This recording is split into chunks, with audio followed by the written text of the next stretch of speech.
নমস্কার বন্ধুরা, আমি রাখি। আমি একটা রেসিপি নিয়ে চলে আসলাম আপনাদের কাছে। আমি আজকে ঢ্যাঁড়স আর আলু ভাজবো। সেটাই কীভাবে ভাজবো সেটাই আপনাদের কাছে তুলে ধরছি। এই যে কড়াতে আমি তেল দিয়ে দিয়েছি। তেলটা গরম হলে আমি এবার এর মধ্যে ঢ্যাঁড়সগুলো দিয়ে দেবো। দেখুন বন্ধুরা, আমি কড়ার মধ্যে ঢ্যাঁড়সগুলো দিয়ে দিয়েছি। এবার একটু হলুদ দিয়ে দেবো, দিয়ে ঢ্যাঁড়সটা আমি ভালো করে ভেজে নেব।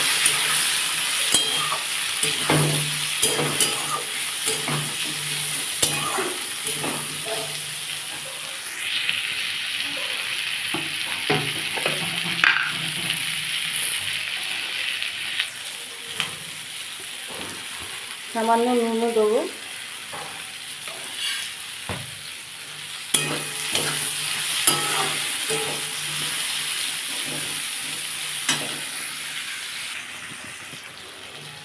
দেখুন বন্ধুরা, আমার ভেন্ডিটা অনেকটাই ভাজা হয়ে গেছে।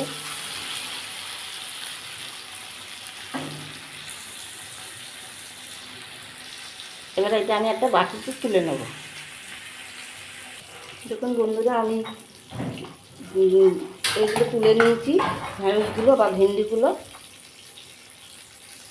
তার মধ্যে একটু তেল দিয়ে দিয়েছি। তেলের মধ্যে একটু শুকনো লঙ্কা, একটু কালো জিরে ফোড়ন দেবো।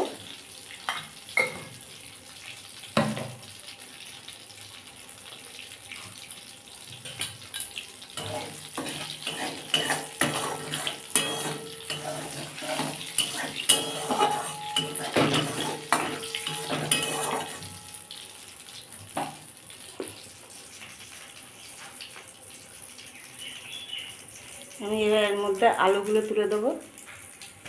দেখুন বন্ধুরা, আমি আলুগুলো দিয়ে দিচ্ছি। এবার এতে একটু নুন দিয়ে দেবো।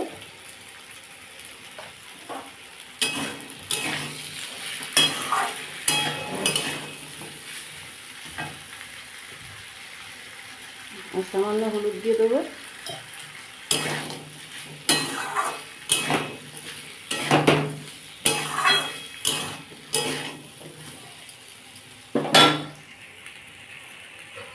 এবার এটা আমি 10 মিনিটের জন্য কম আঁচে চাপা দিয়ে রাখবো। 10 মিনিট পরে ফিরে আসছি। দেখুন বন্ধুরা, আমি 10 মিনিট পরে ফিরে এসেছি। আমার আলুটা সেদ্ধ হয়ে গেছে। এবার এটাকে একটু ভালো করে ভাজবো।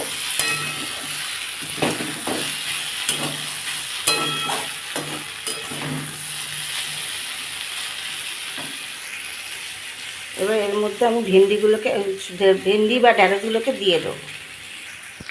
দেখুন, আগে থেকে ভেজে থাকা ভেন্ডিগুলো আমি আলুর মধ্যে দিয়ে নাড়িয়ে দিয়েছি। এবার এখানে আমার মশলা, ভাজা মশলা গুঁড়ো, এখানে জিরে আছে, সর্ষে আছে, আর একটু লঙ্কা আছে, আর একটু পোস্ত আছে। আমি এগুলোকে এর ওপর দিয়ে দেবো। দিয়ে এটাকে আমি আবার নাড়বো। দেখুন বন্ধু, আমার মশলাদার আলু ভেন্ডি ভাজা হয়ে গেছে। এবার আমি এটা বাটিতে সার্ভ করে দেবো। দেখুন বন্ধু, আমার এটা তৈরি হয়ে গেছে। আলু ভেন্ডি মশলা দিয়ে ভাজা হয়ে গেছে। এটা খুবই ভালো লাগে, ভাতের সাথেও ভালো লাগে, রুটি পরোটা যার সাথেই খাবেন খুব ভালো লাগে। আমার ভিডিওটা যদি ভালো লেগে থাকে তাহলে একটা লাইক করে সাবস্ক্রাইব করে পাশে রয়ে যাবেন। সবাই সুস্থ থাকবেন, ভালো থাকবেন। এই বলে এখানে শেষ করছি। দেখা হয় পরের একটা এপিসোডে।